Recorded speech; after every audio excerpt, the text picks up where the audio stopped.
কুচকাওয়াতে 100 বেডের আধুনিক হসপিটাল করতে হবে। কুচকাওয়াতে 100 বেডের আধুনিক হসপিটাল করতে হবে।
নিয়েছে বর্ধমানে রেফার, আর রেফার করার পর সেই পরিবারের অসহায় অবস্থা যে আমার সন্তানটাকে বর্ধমানে নিয়ে যাব কি বাবাকে বর্ধমানে নিয়ে যাব, বাঁচবে তো? বেশিরভাগ ক্ষেত্রে বাঁচে না। মাঝ রাস্তায় আপনজনের কোলে ঢলে পড়ে মৃত্যু হয়, আর না হলে বর্ধমান পৌঁছতে মৃত্যু। এই স্বাস্থ্য কেন্দ্রে যারা আছে তাদেরকে দোষ দিয়ে লাভ নেই, কারণ এখানে কোনো ব্যবস্থা নেই। তাই আমরা চাই আর কোনো মা, আর কোনো প্রসূতি মা যেন যন্ত্রণায় ছটফট করতে করতে বর্ধমান যেতে না হয়। আর কারো বুকে যন্ত্রণা উঠলে তাকে যেন বর্ধমানে নিয়ে যেতে না হয়। ঘুষ করাতে যেন ওটির ব্যবস্থা থাকে, সেইখানে ব্যবস্থা হয়। আর কোনো ভাইকে, বোনকে কি ছোট শিশুকে যেন ভেন্টিলেটর দিয়ে বেড থাকে আমাদের ঘুষ করায়, তাকে যেন এইখানে চিকিৎসা করা হয়। এখানে যেন অক্সিজেনের অভাবে, এখানে যেন গ্যাস দেওয়ার অভাবে, এখানে যেন আল্ট্রাসোনোগ্রাফির ব্যবস্থা থাকে, এখানে যেন হার্টের চিকিৎসার ব্যবস্থা থাকে। এই কষ্টটা তো সবাই পান। তাই আমরা চেয়েছিলাম আমাদের এই এলাকার মানুষ সবাই মিলে আজকে আমরা একসঙ্গে, এখানে কোনো রাজনীতি নেই। রাজনীতি তো তখন যদি মানুষ বাঁচে, লড়াই তো তখন যদি মানুষ বাঁচে। আমরা কি শুধু ভোট দেওয়ার জন্য জন্মেছি? আমাদের এই আউসগ্রাম থানা ভাতার মঙ্গলকোটের একটা অংশের মানুষ, ঘুষ করার মানুষ, আমাদের কি বেঁচে থাকার অধিকার নেই? আমাদের কি সুচিকিৎসা পাওয়ার অধিকার নেই? আমরা স্বাধীন দেশের মানুষ, একটা পৌরসভায় বাস করি।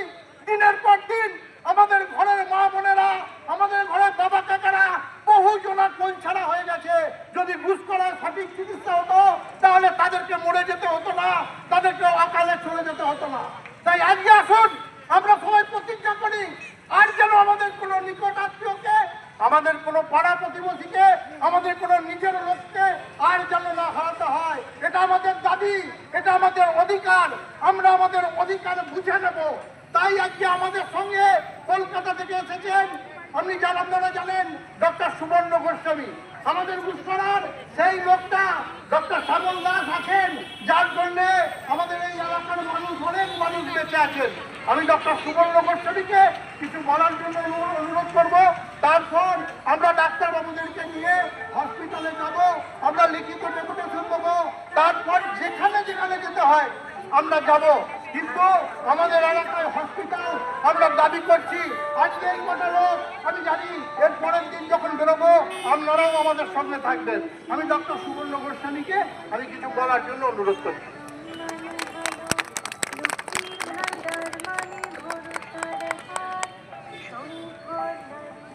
আপনারা আজকে ঘুষখোরার রাস্তায় এত মানুষ একসাথে হাঁটলেন স্বাস্থ্যের অধিকারের দাবিতে, এক ঐতিহাসিক মিছিল। আমি এই ঐতিহাসিক মিছিলে আপনাদের সঙ্গে থাকতে পেরে অত্যন্ত আনন্দিত বোধ করছি যে আপনারা যে দাবি তুলেছেন, সচেতন মানুষ হিসাবে যে দাবি তুলেছেন যে আমাদের স্বাস্থ্যের অধিকার দিতে হবে।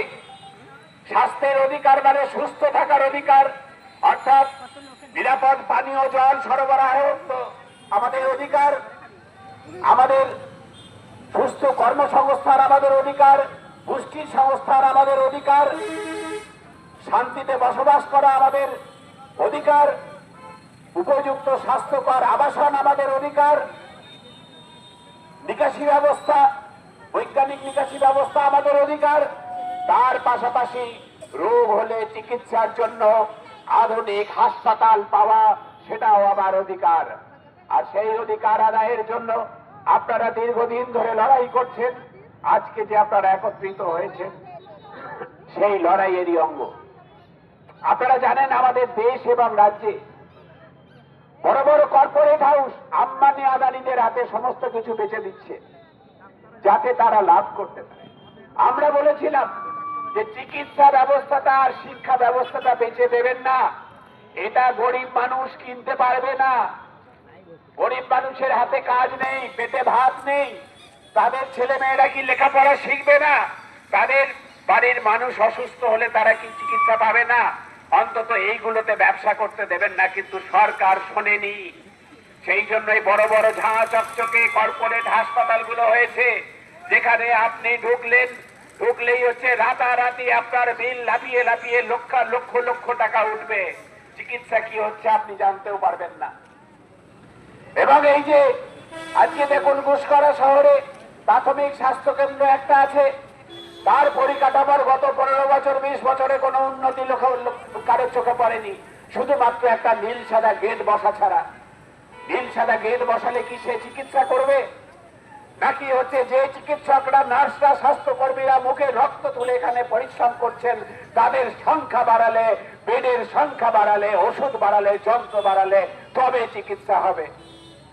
এখানকার যারা চিকিৎসক আছেন, নার্স আছেন, স্বাস্থ্যকর্মী আছেন, সকলেই আমার অত্যন্ত কাছের, আমার পরিচিত। আমি জানি তাদের কিরকম করে, কি পরিশ্রম করে তারা পরিষেবা দেন। 3 জন ডাক্তার দিয়ে এইরকম একটা হাসপাতাল, স্বাস্থ্যকেন্দ্র চালানো 24 ঘন্টা 7 দিন সম্ভব নয়। বিশেষ করে একজন যদি কোনো কারণে অসুস্থ হয়ে বা পারিবারিক কারণে ছুটি নেয়, তাহলে তা বাকিদের হচ্ছে যে কি অবস্থা হয় সেটা আমরা জানি। নার্সদের ক্ষেত্রেও তাই। নার্সরা মহিলা স্বাস্থ্যকর্মী বলে তারা আরো বেশি শোষিত হন। আপনারা জানেন তাদের মাতৃত্ব তাদের অধিকার, মাতৃত্বকালীন ছুটি তাদের অধিকার। একাধিক নার্স দিদিরা আছেন যারা মাতৃত্বকালীন ছুটিও ঠিক মতো পাচ্ছেন না, তার কারণ হচ্ছে পর্যাপ্ত নার্স নেই বলে, ওষুধ নেই। অথচ সাধারণ মানুষ তারা হাতের কাছে ওই চিকিৎসক আর নার্সদেরকে, ফার্মাসিস্টদেরকেই পান। ফলে তাদের উপরেই ক্ষোভ উগড়ে দেন। কখনো আপনারা চড়াও হন প্রিয়জন বিয়োগ হলে, কিন্তু তারাও জানবেন এই বঞ্চনার শিকার, সরকারি বঞ্চনার শিকার। আপনারা যেমন শিকার, আপনারা আপনাদের উন্নত মানের চিকিৎসা ব্যবস্থা পাচ্ছেন না, উন্নত মানের স্বাস্থ্য পরিকাঠামো পাচ্ছেন না, পর্যাপ্ত চিকিৎসক স্বাস্থ্যকর্মী পাচ্ছেন না, ওষুধপত্র ভেজালবিহীন উন্নত গুণমানের ওষুধের পর্যাপ্ত সরবরাহ পাচ্ছেন না। তেমনি করে আমাদের সরকারি চাকরি যারা চাকরি করছেন, চিকিৎসক, স্বাস্থ্যকর্মী, তারাও ঠিক মতো বেতন পাচ্ছেন না, ঠিক মতো ছুটি পাচ্ছেন না, ঠিক মতো বিশ্রাম পাচ্ছেন না। অর্থাৎ একইভাবে সরকারি বঞ্চনার হচ্ছে শিকার হচ্ছেন একদিকে আপনারা, আর একদিকে যারা পরিষেবা দিচ্ছেন তারা। এই একজোট হয়ে লড়াই করতে হবে।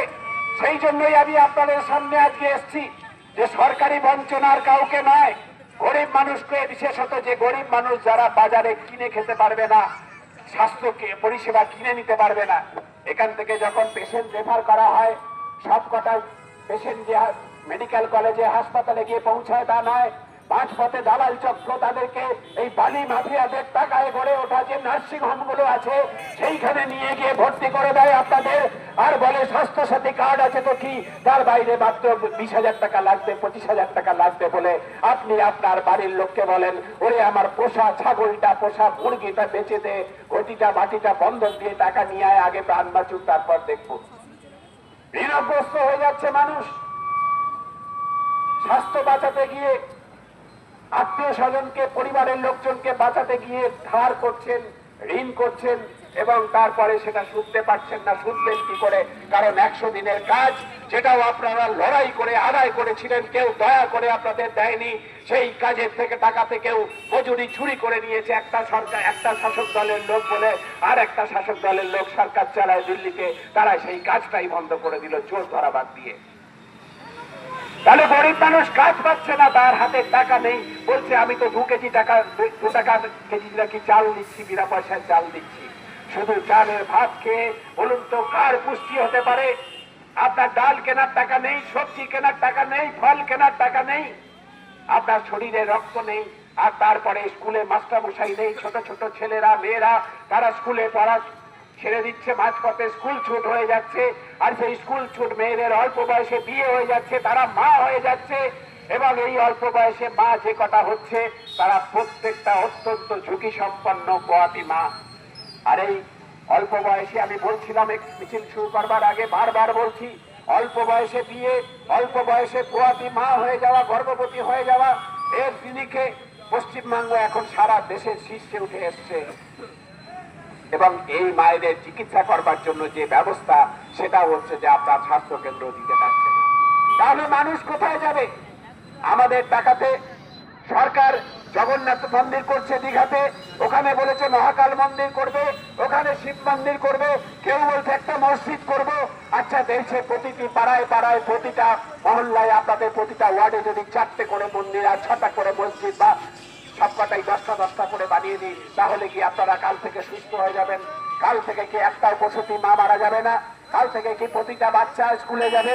প্রতিটা বাচ্চা তারা, প্রতিটা মা মহিলা, প্রতিটা শিশুকন্যা তারা কি যথেষ্ট পরিমাণ পুষ্টি পাবে? তাদের গায়ে যথেষ্ট রক্ত হবে? আমরা বলেছি এইসব মন্দির মসজিদের রাজনীতি ছাড়ুন, করে হাসপাতাল তৈরি করুন, স্কুল তৈরি করুন, কলেজ তৈরি করুন, বিশ্ববিদ্যালয় তৈরি করুন, আর সেখানে লেখাপড়া শেখান, জাতিটাকে চিকিৎসা দিন, চিকিৎসা পরিষেবা যার দরকার তাকে সময় মতো চিকিৎসা পরিষেবা দিন, অ্যাম্বুলেন্সের ব্যবস্থা করুন, ওষুধের ব্যবস্থা করুন, পর্যাপ্ত সংখ্যক ডাক্তার, নার্স, স্বাস্থ্যকর্মী নিয়োগ করুন, হাসপাতালের বেড বাড়ান, তবেই হচ্ছে দেশের উন্নতি হবে। মন্দির মসজিদের রাজনীতি আমরা অনেক দেখলাম, মন্দির মসজিদ ভাঙার রাজনীতি দেখেছি, এখানে মন্দির গড়ার রাজনীতি দেখছি। এই মন্দির গড়ার রাজনীতি, মসজিদ ভাঙার রাজনীতি সবকিছুকে একসাথে ধুলায় মিশিয়ে দিয়ে আমরা হাসপাতাল গড়া, স্কুল গড়া, দেশ গড়ার অঙ্গীকার নিতে হবে। গরিব মানুষকে সেই দায়িত্ব কাঁধে তুলে নিতে হবে। এই কটি কথা বলে আপনাদেরকে সংগ্রামী অভিনন্দন জানিয়ে আমি আমার কথা শেষ করছি। আপনাদেরকে অজস্র পূর্ণিশ ধন্যবাদ, প্রণাম, আদাব।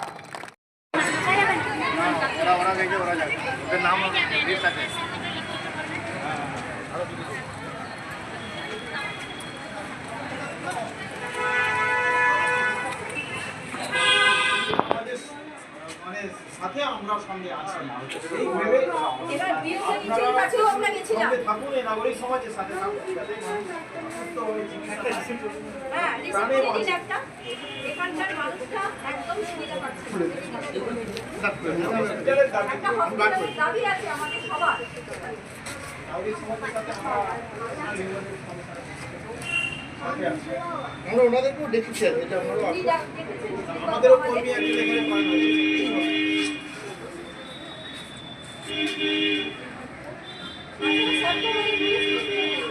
এবং এখানে যারা সাংবাদিকরা যদি এসে থাকেন বা প্রশাসন থেকে এসে থাকেন, তাদের কাছেও সবারই কাছে আমাদের অনুরোধ, সবাই আমাদের পাশে থাকুন।